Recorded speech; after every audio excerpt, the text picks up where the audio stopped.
안녕하십니까, 로켓맨입니다. 반갑습니다. 오늘 시간에는 북한의 고난행군 시기에 북한 주민들이 어느 정도의 배고픔에 시달렸고 그로 인해 무엇까지 먹어봤을까, 제가 체험을 하고 제가 먹어봤고 제 동네에서 일어난 일만 가지고 얘기를 드릴게요. 자, 우선 제가 이제 먹어본 것은요, 나무 잎으로 만든 떡을 먹어봤어요. 조금만 먹어봤어요. 먹다 맛이 없어서 안 먹고 굶어버렸습니다. 그 나무 잎으로 어떻게 떡을 하느냐, 이렇게 궁금하신 분들이 계시겠죠? 먹을 게 없어가지고 병원에서요, 환자들한테 뭐를 줬느냐면 황철나무라는 게 있거든요. 북한의 주요 도시들 하뭉에 가면 특히 가로수로 많이 쓰는 나무 중에 은행나무도 있지만 황철나무가 많아요. 황철나무 잎이 좀 다른 나무의 잎보다 두툼합니다. 살이 있다라고 볼 수가 있겠죠. 근데 그 껍데기는 되게 번들번들하고 질겨요. 아주 큰 북한의 하뭉에 있는 정형외과 병원에서 환자들에게 줬었어요. 그걸 먹으면 항문이 미어버립니다. 그 항문이 미어버리면 이건 내장이 다 썩을 때까지 움직일 수가 없어. 어떻게 엉덩이를 파낼 수도 없고. 그래서 대부분의 환자 가족들이 쌀을 가지고 와서 밥을 해줬죠. 저는 그거까지 먹어봤고, 선천이라는 데를 여행을 갔다가 그게 이제 그 군광이 있거든요.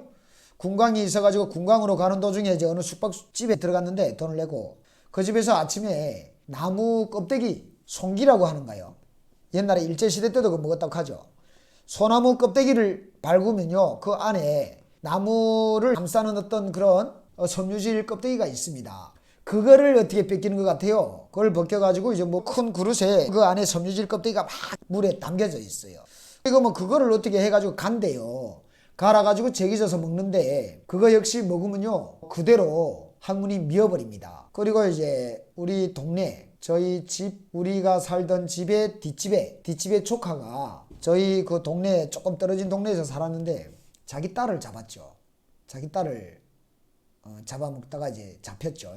그 경우는 이제 어떻게 잡혔느냐면, 뭐 막 먹을 게 없으니까 그 집에 이제 엄마가 여기저기 자기 아는 집에 가가지고 돈도 빌리고 쌀도 빌리고 옥수수도 빌리고 막 빌렸어요.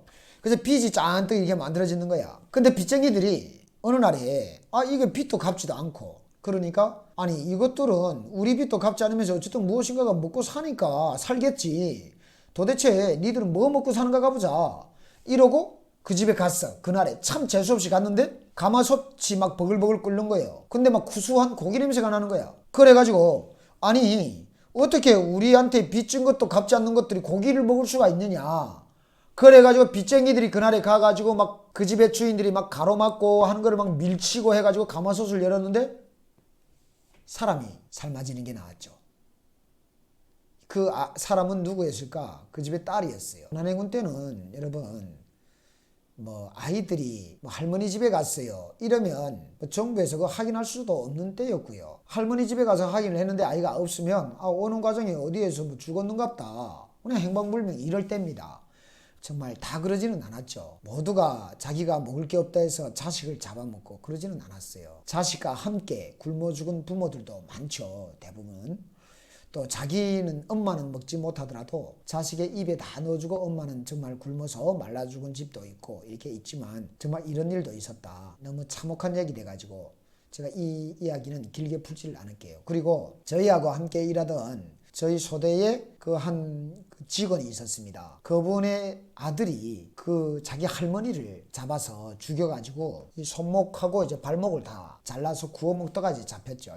북한에서는 잘 먹지 못하기 때문에 이렇게 가마솥에서 이제 뭐 입쌀밥을 한다. 그러면 그 입쌀밥을 하는 냄새가 옆집 앞집까지 다 풍겨요.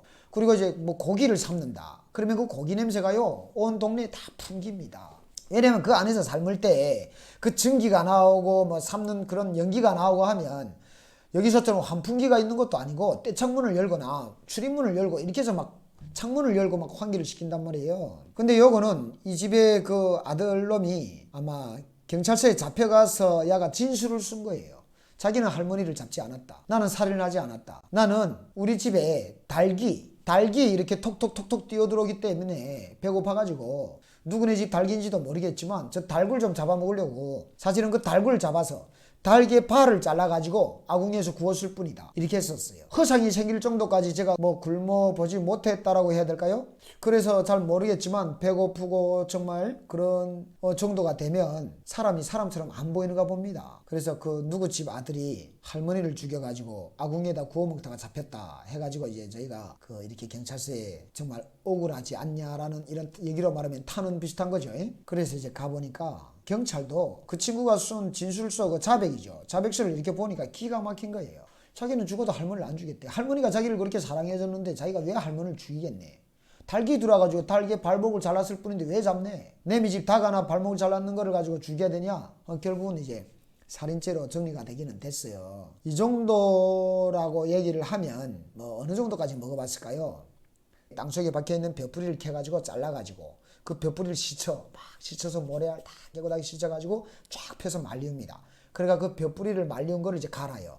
갈아가지고 끼니로 먹은 사람들, 그거는 아무것도 아니고요. 정말 상상하기 어려운, 감히 상상도 할 수 없는 인간이 인육을 먹는다. 이런 부분에 대해서 이렇게 얘기를 하면서 참 지난날에 북한에서 살 때 배고팠을 때 또 어제까지 같이 담배 한 대 피웠던 앞집의 형님이 다음날에 문턱에 굶어 죽어서 쓰러져 있는 것을 봤을 때 참 그런 죽은 사람들의 시체를 무수하게 저희는 받고 직업상 그 시체를 누구보다 좀 더 많이 받고 또 시체를 많이 묻기도 했고 그래 본 사람으로서 정말 이 방송을 찍는 이 시간이 참 많이 울컥해지네요. 지금도 제가 북한과 연락도 좀 하기는 하지만 너무나도 북한의 우리 민족끼리나 메아리나 북한의 조선중앙방송에서 나오는 그 선동 영상들과 실제로 중국을 통해 가지고 들어오는 북한 주민들의 전화를 받았을 때 하늘과 땅 차이가 난다는 거. 지금도 북한의 일반 주민들은 너무나도 배고픔에 허덕이는 분들이 많다.